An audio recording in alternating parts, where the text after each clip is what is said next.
नमस्कार मंडळी, मी प्रियांका. तुम्हा सर्वांचे स्वागत आहे आपल्या या यूट्यूब चॅनलवर. तर आजचा आपला टॉपिक असणार आहे गरोदरपणात गर्भवती स्त्रीने स्वतः कोणत्या प्रकारची काळजी घेतली पाहिजे, अगदी मानसिक, शारीरिक किंवा कोणत्याही बाजूने असो. मी बाय प्रोफेशन सॉफ्टवेअर इंजिनियर आहे, परंतु माझ्या वाचनातून, अनुभवातून आणि वेगवेगळ्या गायडॅकबरोबर डिस्कस केल्यानंतर अशा कोणत्या 4 बेसिक गोष्टी आहेत ज्या महत्त्वाच्याही आहेत आणि गरोदरपणात प्रत्येक मुलीला याबद्दल माहिती असायलाच हवी.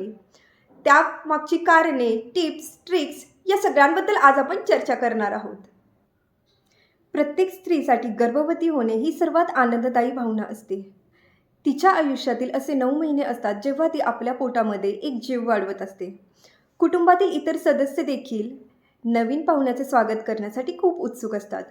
अशा या गोड क्षणावेळी जेवढा आनंद असतो तेवढीच काळजीही घ्यायला हवी, कारण गर्भधारणे काळात महिलांचे आरोग्य हे खूप नाजूक होते.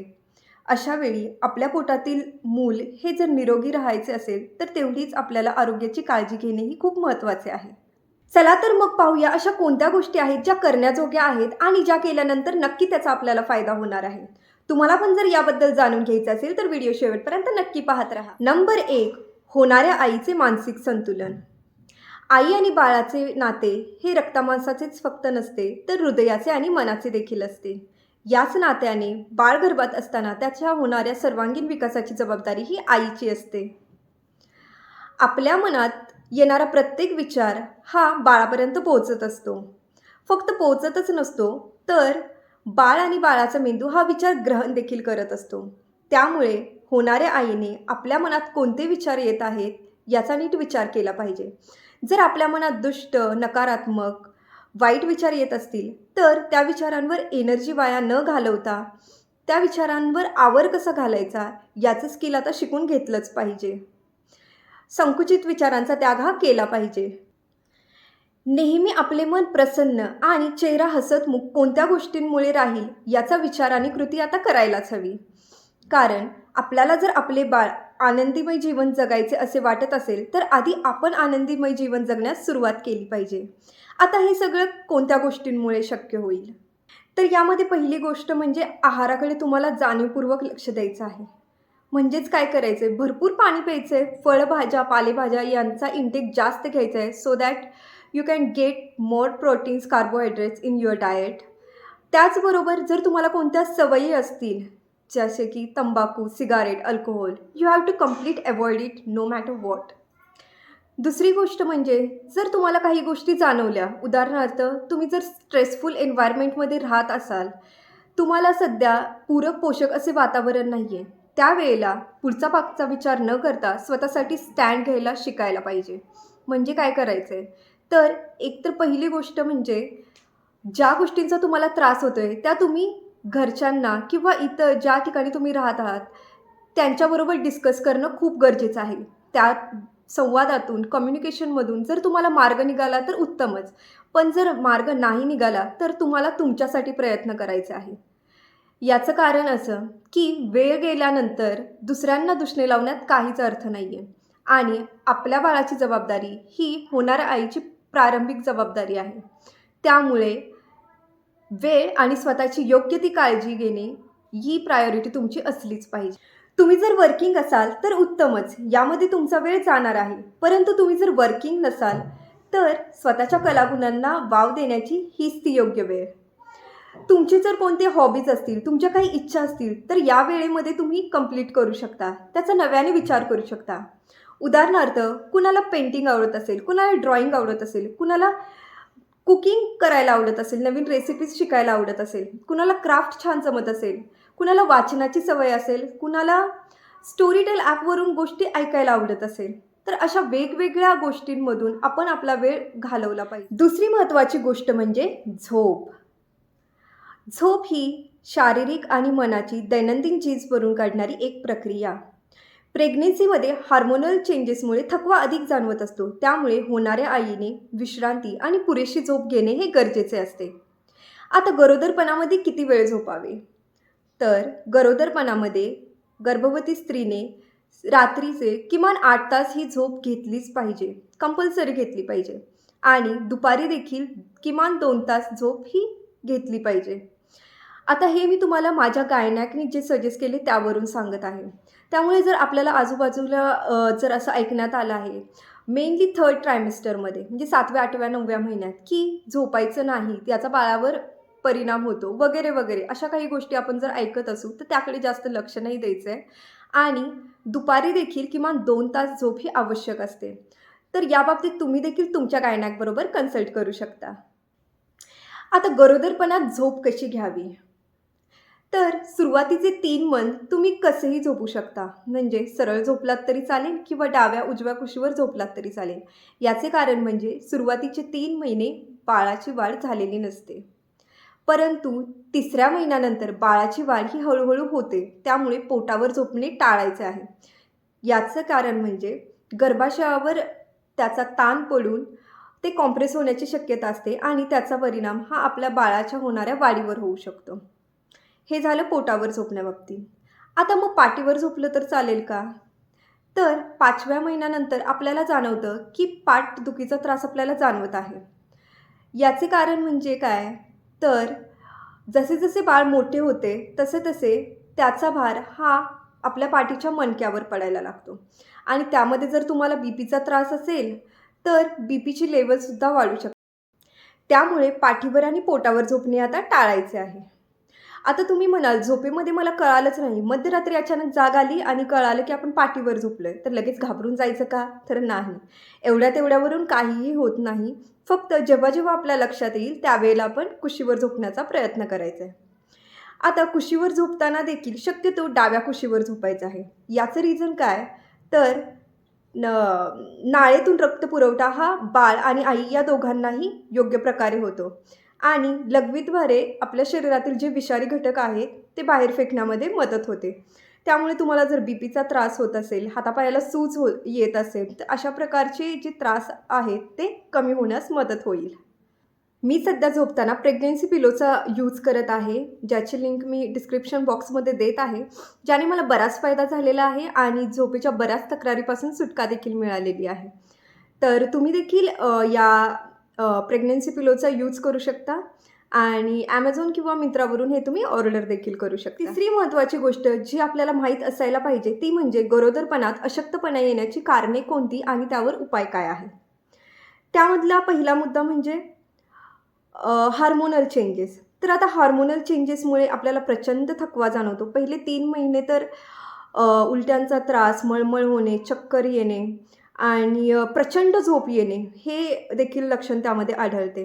माझ्याही बाबतीत असं झालं, की पहिले 3 महिने मला खूप प्रचंड झोप येत होती आणि नित्यनियमाच्या ज्या गोष्टी आपण आहेत, फॉर एक्झाम्पल की जेवण बनवणे, स्क्रीन टाईम किंवा जे डेली रुटीन आहे ते फॉलो करणं पण माझ्यासाठी एक टास्क झाला होता. तर अशा वेळी याला ॲज असं काही सोल्युशन नाही आहे. पण आपण दुसरं उपाय म्हणून काय करू शकतो, तर नित्यनियमाच्या गोष्टी वगळता दुसऱ्या कुठल्या गोष्टींमध्ये आपलं मन रमतंय, ज्याच्यामुळे आपल्याला आनंद मिळतोय आणि थोडाफार त्या गोष्टी करण्याचा उत्साह आहे, ते आपण करू शकतो. दुसरं थकवा येण्याचं कारण म्हणजे वारंवार वॉशरूमला जाणे. आता गरोदरपणामध्ये पहिले 3 महिने आणि लास्टचे 3 महिने आपल्याला हे प्रकर्षाने जाणवेल, की आपल्याला वारंवार वॉशरूमला जावंच लागत आहे आणि कंपॅरिझनने मधले 3 महिने बेटर असतात. पण याच्यामुळे काय होतं, की दमायला होतं, चिडचिड होते आणि रात्रीचं पण आपली झोप पुरेशी होत नाही.